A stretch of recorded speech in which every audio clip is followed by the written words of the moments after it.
Boleh ke nak beli emas daripada bank-bank ni? Lagi better ke kalau kita beli emas dekat bank and dia lagi selamat ke tak?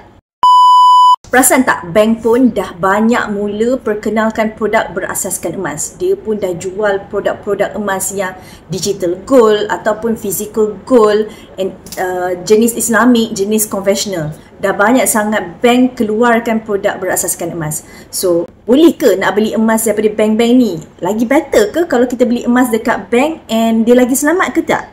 So, ni antara persoalan yang mesti ramai tertanya-tanya and fikir mula berjinak-jinak nak invest ataupun beli dengan emas. So ini adalah sedikit ulasan dan perkongsian yang saya dah baca, saya dah buat research sikit-sikit here and there, and saya compilekan, and this sharing is for you untuk dapatkan lebih info lah sebelum mulakan simpanan dan pelaburan emas ni.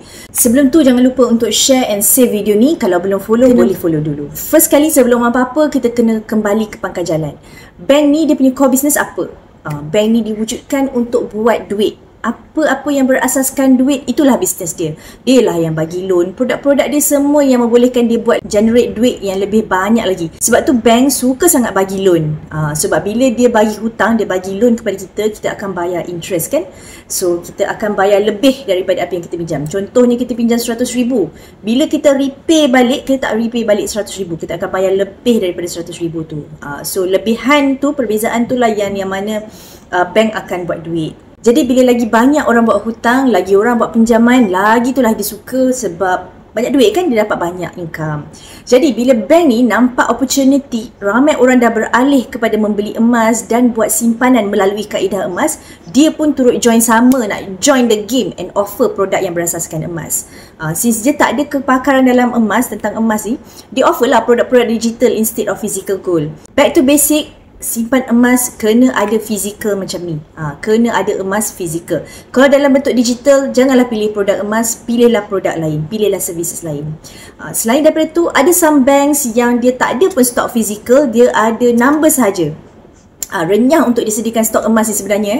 And dia tak ada kepakaran pun untuk stock up emas tu, untuk sediakan emas fizikal. Sebab tu some of the products kita hanya boleh nampak number sahaja dalam sistem. Dalam apps itu kita hanya boleh nampak number sahaja. Nak dapatkan physical gold ni sama ada dia sangat-sangat susah, dia mahal, dia renyah, dia tak memudahkan kita untuk dapatkan emas fizikal. Okay? Ada juga yang cakap bila dia pilih bank, dia check antara bank dan juga public gold. Public gold ni biasanya dia compare dengan account gap lah.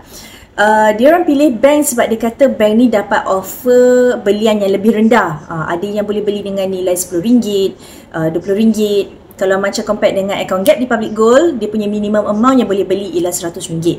Bila bank offer boleh buat belian RM10, RM10 ni, kita punya simpanan tu akan grow lambat. So bila dia lambat ni, dia akan demotivatekan kita untuk tambahkan simpanan, untuk kembangkan simpanan tu.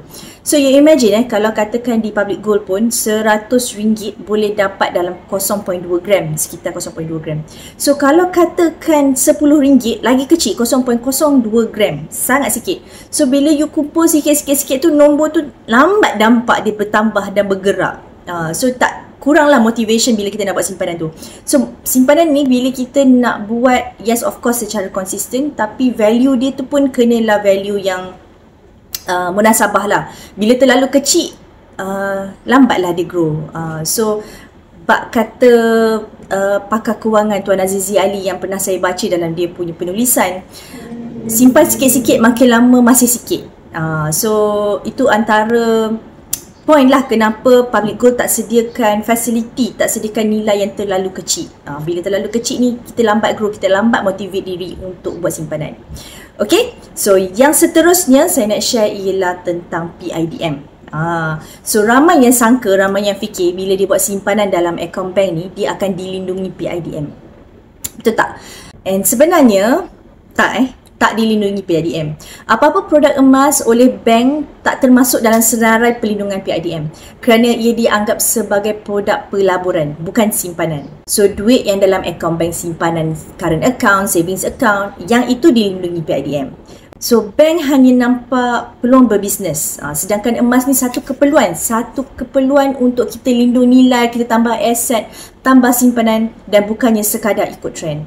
Jadi tuan-puan yang nak mula menabung dan menyimpan emas, pastikan pilih platform yang betul platform yang dapat memberi value dan bantu tuan-puan untuk capai target dan matlamat kewangan. Okay, so penting sangat-sangat untuk kita baca produk tu, penting sangat-sangat untuk kita baca terms and condition, dan juga penting sangat-sangat untuk kita tahu dan dalami ilmu emas dahulu sebelum kita mula buat simpanan emas. Whatever it is, again back to basic, simpan emas, dapat emas fizikal. Okay, so bagi siapa yang nak mulakan simpanan emas bersama Public Gold, saya boleh bantu anda untuk mulakan. Saya boleh guide step by step. So just klik link di profile, daftar secara percuma, dan selepas daftar tu nanti saya akan guide tuan-puan. Okay, so jangan lupa untuk follow, like dan share video ni, and I'll see you in my next video. Bye!